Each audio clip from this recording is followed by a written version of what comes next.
नमस्कार। आज हम एक काफी दिलचस्प डॉक्यूमेंट को समझने वाले हैं। ये डॉक्यूमेंट है एक इलेक्ट्रो होम्योपैथिक दवा के बारे में जिसका नाम है P4। चलिए देखते हैं कि ये आखिर है क्या और इसके दावे कितने बड़े हैं। तो शुरुआत एक बहुत ही जरूरी सवाल से करते हैं। क्या ये मुमकिन है कि कोई एक दवा, सिर्फ एक दवा, बुजुर्गों की खांसी, दमा और गठिया जैसी मतलब एकदम अलग अलग बीमारियों में काम कर जाए? सुनने में तो ये काफी बड़ा दावा लगता है ना? तो आइए देखते हैं कि ये दस्तावेज इसके बारे में कहता क्या है। ओके, तो सबसे पहले ये P4 आखिर है क्या चीज?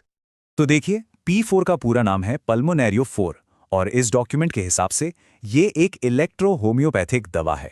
इसका मतलब है कि ये पौधों के एक्सट्रैक्ट से यानी अर्क से बनाई जाती है और सबसे जरूरी बात, इसे खास तौर पर बुजुर्गों के लिए एक विशेष औषधि कहा गया है। अच्छा, इसको और साफ तरीके से समझने के लिए डॉक्यूमेंट में एक कंपैरिजन भी दिया गया है। इसमें P4 की तुलना P3 नाम की एक दूसरी दवा से की गई है। बताया गया है कि जहां P3 बच्चों और महिलाओं के लिए है, वहीं P4 वो स्पेसिफिकली बुजुर्गों के लिए डिजाइन की गई है। लेकिन सबसे बड़ा सवाल तो ये है कि आखिर ये काम कैसे करती है। चलिए इसके पीछे की जो अवधारणा है उसको समझते हैं। डॉक्यूमेंट के अनुसार इसका काम करने का तरीका 3 सिंपल स्टेप्स में बताया गया है। पहला, ये वेगस नर्व को स्टिमुलेट करती है, जो हमारे शरीर की एक बहुत ही मेन नर्व होती है। फिर दूसरा स्टेप, इससे फेफड़ों में जो बलगम जमा होता है वो ढीला पड़ जाता है। और आखिर में तीसरा स्टेप, खांसी के जरिए ये बलगम आसानी से बाहर निकल जाता है। सिंपल।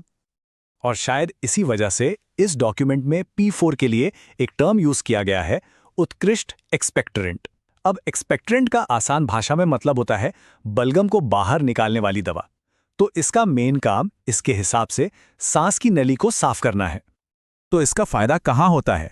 डॉक्यूमेंट कहता है कि अगर किसी को पुरानी सांस की कोई बीमारी है, जैसे चिपचिपा बलगम बनता हो, सांस लेने में दिक्कत होती हो, कमजोरी महसूस होती हो या बहुत ज्यादा पसीना आता हो, तो P4 इन सभी लक्षणों में राहत दे सकती है। तो हमने ये तो देख लिया कि ये काम कैसे करती है, पर सवाल ये है कि इसका इस्तेमाल होता कहाँ है। सुनकर शायद हैरानी होगी कि इसकी लिस्ट कितनी कितनी लंबी है। डॉक्यूमेंट में 14 मुख्य बीमारियों का जिक्र किया गया है। इसमें बुजुर्गों की खांसी और दमा तो है ही, लेकिन इसके साथ साथ गठिया और गले की सूजन यानी लेरेंजाइटिस जैसी प्रॉब्लम्स भी शामिल हैं।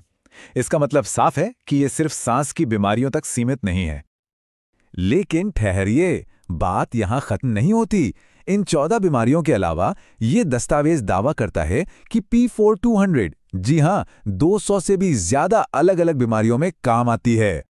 जरा इस लिस्ट पर एक नजर डालिए। 200 से ज्यादा उपयोग, एक मामूली सी खांसी से लेकर न जाने कौन कौन सी और बीमारियों तक। इस दवा के दावों का जो दायरा है वो वाकई बहुत बड़ा है। अच्छा, जब इतने सारे उपयोग हैं तो इसे इस्तेमाल करने के कुछ खास तरीके भी होंगे, राइट? चलिए देखते हैं कि क्या निर्देश दिए गए हैं। डॉक्यूमेंट में 3 मेन इंस्ट्रक्शंस दिए गए हैं। पहला, सर्दियों में इसे गुनगुने पानी के साथ लेना बेहतर रहता है। दूसरा, ठंडी, खट्टी और तली भुनी चीजों से परहेज करना जरूरी है। और तीसरा, अगर हार्ट की कोई प्रॉब्लम है तो नमक का इस्तेमाल कम करना चाहिए। तो इन सब बातों का सार क्या निकलता है? आइए देखते हैं कि ये दस्तावेज आखिर में कंक्लूजन क्या देता है। डॉक्यूमेंट का निष्कर्ष बिल्कुल साफ शब्दों में लिखा है।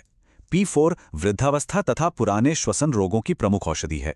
यह वेगस नर्व को सक्रिय कर बलगम को ढीला करती है, जिससे रोगी को शीघ्र राहत मिलती है। बेसिकली ये इस पूरे लेख का निचोड़ है। तो हम इस विश्लेषण को इसी सवाल के साथ खत्म करते हैं। एक दवा और 200 से ज्यादा उपयोग, क्या यही इलेक्ट्रो होम्योपैथी का नजरिया है कि एक ही दवा शरीर के अलग अलग कई सिस्टम्स पर एक साथ काम कर सकती है?